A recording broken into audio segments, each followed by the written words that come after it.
Hello students. तो अब हम देखेंगे the making of Germany and Italy.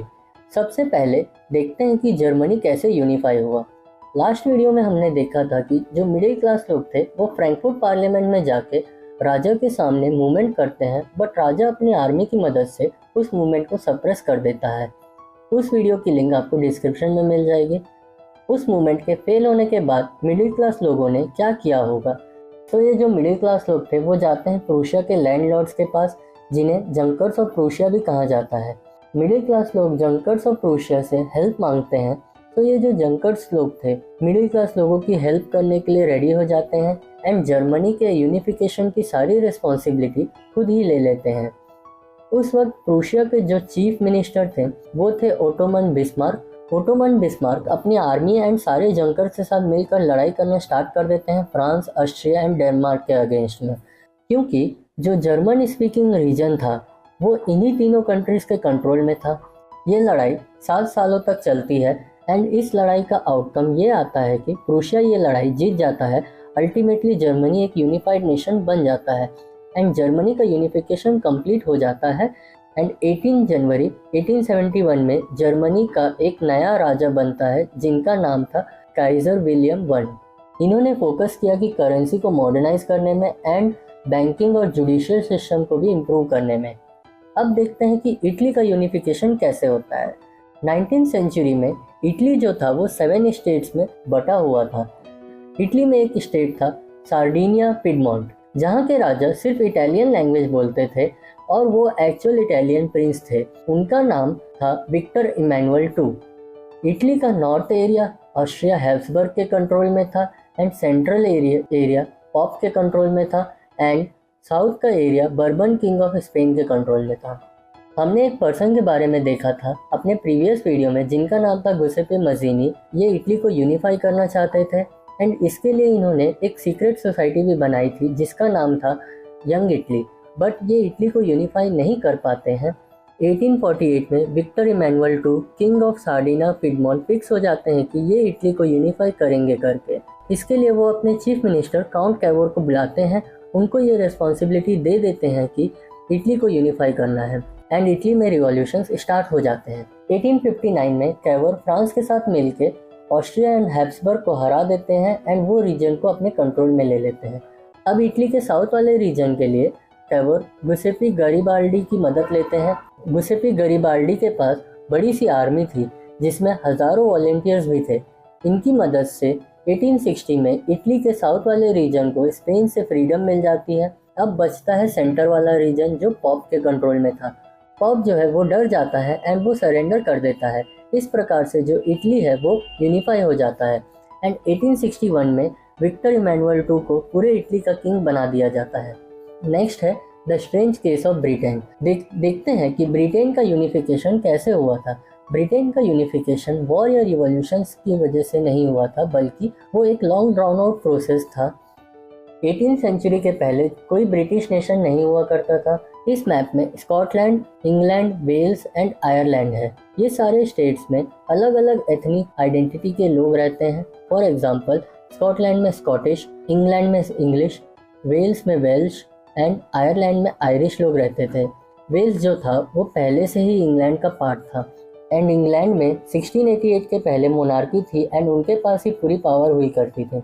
But 1688 के बाद इंग्लैंड में मोनार्की रहती है, but most of the power English parliament के पास चला जाता है। इंग्लैंड हमेशा की तरह सोचा कि आसपास के सारे स्टेट को कैप्चर करके अपने टेरिटरीज को एक्सपेंड किया जाए करके। फिर इंग्लैंड अपनी अच्छी बातें करके स्कॉटलैंड के साथ एक एक्ट साइन करता है 1707 में, जिसे act of unification between England and Scotland कहा जाता है। ये एक्ट साइन होने के बाद इंग्लैंड और स्कॉटलैंड मिलकर बनते हैं United kingdom of great Britain. अब धीरे धीरे पार्लियामेंट के अंदर इंग्लैंड का डोमिनेशन बढ़ने लगता है। वो स्कॉटलैंड के लोगों को सप्रेस करने लगते हैं। स्कॉटलैंड के लोग ना ही अपना लैंग्वेज बोल सकते थे एंड ना ही वो अपने हिसाब से कुछ पहन सकते थे। ऐसा ही कुछ आयरलैंड में भी होता है। आयरलैंड में 2 टाइप के लोग रहते थे, कैथोलिक्स जो मेजॉरिटी में थे एंड प्रोटेस्टेंट्स जो माइनॉरिटी में थे। दोनों के बीच में हमेशा टेंशन बना रहता था। इस बात को अपॉर्चुनिटी बनाता है इंग्लैंड एंड प्रोटेस्टेंट्स को सपोर्ट करता है एंड कैथोलिक्स इसका अपोज करते हैं। हाँ, वुल्फ टोन नाम का एक बंदा था, वो इसके अगेंस्ट में रिवोल्ट किया था, बट इस रिवोल्ट को सप्रेस कर दिया जाता है एंड फाइनली 1801 में आयरलैंड को फोर्सफुली यूनाइटेड किंगडम में इनकॉर्पोरेट किया जाता है। फिर एक नया ब्रिटिश नेशन बनता है जिसमें एक ब्रिटिश फ्लैग था, एक नया नेशनल एंथम बना एंड इंग्लिश लैंग्वेज को भी ऑफिशियल कर दिया जाता है।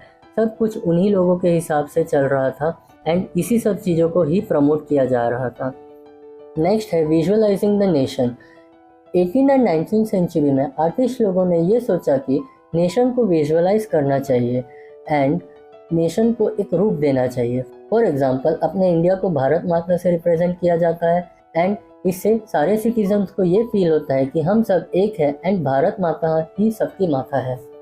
तो यूरोप के अलग अलग आर्टिस्ट ने अपने अपने नेशन को एक रूप देना स्टार्ट कर दिया अलग अलग फीमेल फिगर्स के थ्रू, ताकि लोगों में यूनिटी बनी रहे। ऐसे ही किसी भी एब्स्ट्रैक्ट आइडिया को अगर किसी पर्सन या ऑब्जेक्ट के थ्रू रिप्रेजेंट करने को एल्गोरी कहा जाता है।